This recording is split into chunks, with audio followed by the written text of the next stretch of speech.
Երգչուհի Տաթև Ասատրյանը բավականին սիրված է հանրության կողմից։ Տաթև Ասատրյանին կարելի է համարել հայկական շոու բիզնեսի ամենահաջողակ երգչուհիներից մեկը, ով կարճ ժամանակահատվածում կարողացավ ունենալ միլիոնավոր հետևորդներ և երկրպագուներ։ Տաթև Ասատրյանի համալիրներ լցնելն ու մեծ բազմությամբ համերգներ անցկացնելը բազմիցս քննարկվել է հանրության կողմից։ Մեկ այս մասին մի քանի հրապարակումների տեսքով ենք ներկայացրել, դե իսկ երեկ էլ երգչուհին հանդես եկավ մի նոր հրապարակումով, նշելով, որ ապրիլի 11-ին Լոս Անջելեսում կհանարեք իր մենահամերգը ևս sold out է եղել, այսինքն մի քանի օրում նա կարողացել է վաճառել մի ողջ համերգային երեկոյի տոմսերը, ինչի համար շնորհավորում ենք երգչուհուն։ Հիշեցնենք, որ ավելի վաղ ներկայացրել էինք քիչ Սարո Թովմասյանն ինստագրամյան էջում հիվանդանոցից հրապարակում է արել, այդպիսով ցույց տալով, որ կաթիլայիններ է ստանում։ Երգիչն այսօր ինստագրամյան հարթակում մեկնաբանել է լուսանկարն ու դրա շուրջ քննարկումները։ Վերջինս նշել է, որ ինքը վիտամին է պարզապես ստացել, ինչպես նաև անդրադարձել է այն մեկնաբանություններին, որում շատերը նշում են, թե Սարո Թովմասյանը հայտնվել է հիվանդանոցում, քանի որ պատժվել է Տաթև Ասատրյանին ծաղրելու համար։ Երգիչը հետևյալ կերպ է խոսել այս մասին. Շատ շնորհակալ եմ անհանգստացողների այն 21 հոգու համար, մերսի շատ, ես տենց էլ գիտեի, որ դուք ինձ սիրում եք, մորքուր քրքրվես դու քո դարդից, տեսար ինչ եղավ, այ պատժվավ է, վիտամին B12 սրսկեցին գիշերը նրան։ Երգիչ Սարոն բավականին սիրված է հանրության կողմից, նրա հրապարակումներն ինստագրամյան հարթակում վերջին շրջանում սկսել են ակտիվանալ։ Նա մեկը մյուսին հաջորդող տեսանյութեր է հրապարակում,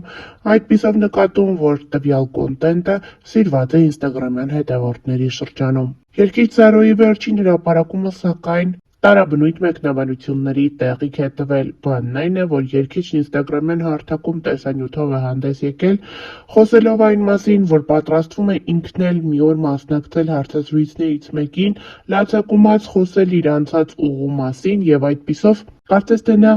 ծաղրում է հայկական շոու բիզնեսի այն ներկայացուցիչներին, ովքեր մասնակցելով այս կամ այն հարցազրույցին խոսել են իրենց անցած բարդ ճանապարհի դժվարությունների մասին։ Շատերը նշում են, որ մարդիկ, ովքեր մասնակցում են տվյալ հարցազրույցներին և անկեղծանում են, պարզապես ցանկանում են մոտիվացիա հանդիսանել շատ մարդկանց համար և ցույց տալ, որ շատ աշխատանքի և հավատի արդյունքում հնարավոր է ամեն բան փոխվի։ Երգիչ Սարոյի այս հրապարակման մեկնաբանությունները կարդալիս մեր աչքից չվրիպեց նաև դերասան Ռաֆայել Երանոսյանի մեկնաբանությունը՝ լացեք, որ տոմս ծախվի։ Այս հրապարակումից հետո համացանցի օգտատերերը նշում էին, որ Սարոն կարծես թե այս հրապարակումով նկատի ունի երգչուհի Տաթև Ասատրյանին, ով իր մենահամերգից առաջ մասնակցեց հաղորդումներից մեկին և այդպիսով կրկին անգամ պատմեց իր անցած դժվար ճանապարհի մասին։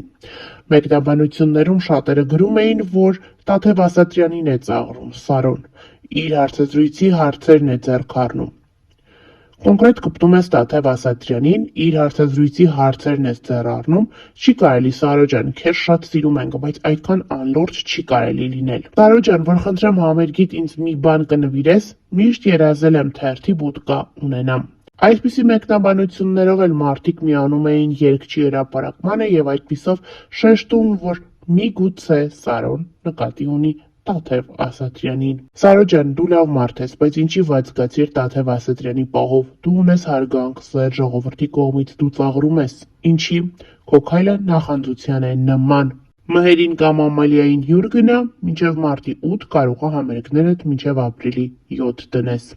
Այսպիսի մեկնաբանություններ էին գրում համացանցի օգտատերերը, շատերին թվում է, որ Սարոն հենց ինքը նկատի ուներ երգչուհի Տաթև Ասատրյանին, ով սկզբնական շրջանում հայտարարեց մեկ մենահամերգի մասին, սակայն տոմսերը կարճ ժամանակահատվածում իսպառ վաճառվեցին։ Եվ այսպիսով Տաթև Ասատրյանը ևս 3 մենահամերգ հայտարարեց, իսկ այդ մենահամերգների տոմսերը ևս արագորեն սպառվեցին։ Այսպիսով համացանցի օգտատերերը նշում են, որ Սարոն իր մարտի 8-ի մենահամերգից առաջ կարող է մասնակցել հարցազրույցի և այդպիսով մենահամերգի տոմսերը սպառվեն և մինչև ապրիլի 7 ևս մի քանի մենահամերգ ունենա։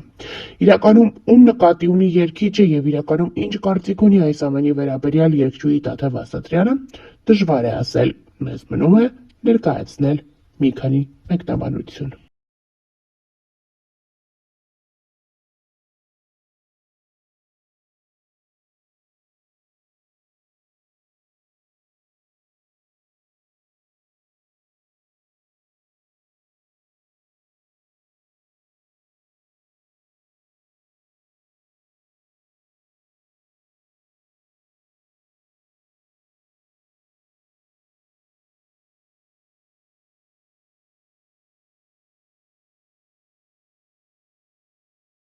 Հավելենք նաև, որ ավելի վաղ ներկայացրել էինք, թե ինչպես էր Թաթա Սիմոնյանը բեմ բարձրանում եւ Տաթև Ասատրյանին նվիրում ծաղիկներ, որից հետո նրանք համատեղ կատարում էին իրենց վերջին աշխատանքը, որը ընդամենը օրեր առաջ են ներկայացրել։ Նշենք նաև, որ մեր աչքից չի վրիպել, որ հերթական անգամ բեմում է եղել նաև փոքրիկ Նժդեհը, ով ինչպես Տաթև Ասատրյանն է խոստովանում, բավականին մեծացել է։ Տաթև Ասատրյանն իր խոսքում նշում է, որ հաջորդ մենահամերգին, որը նախատեսվում է լինել մարզադաշտում, Նժդեհը արդեն կլինի իր հասակին։ Նշենք նաև, որ Տաթև Ասատրյանը նշել է, որ Նժդեհը պարապում է, սովորում է եւ ցանկանում է երաժիշտ դառնալ։ Տաթևը նշել է, որ միայն լավ սովորելու արդյունքում մոտ ապագայում Նժդեհին կարելի է տեսնել իր բենդում։ Ներկայացնում ենք այս հիշարժան օրվա բացառիկ կադրերը առանց մեկնաբանության։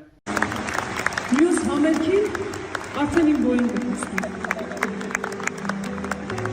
Բայց այս համերգներին չէ, մարզադաշտի։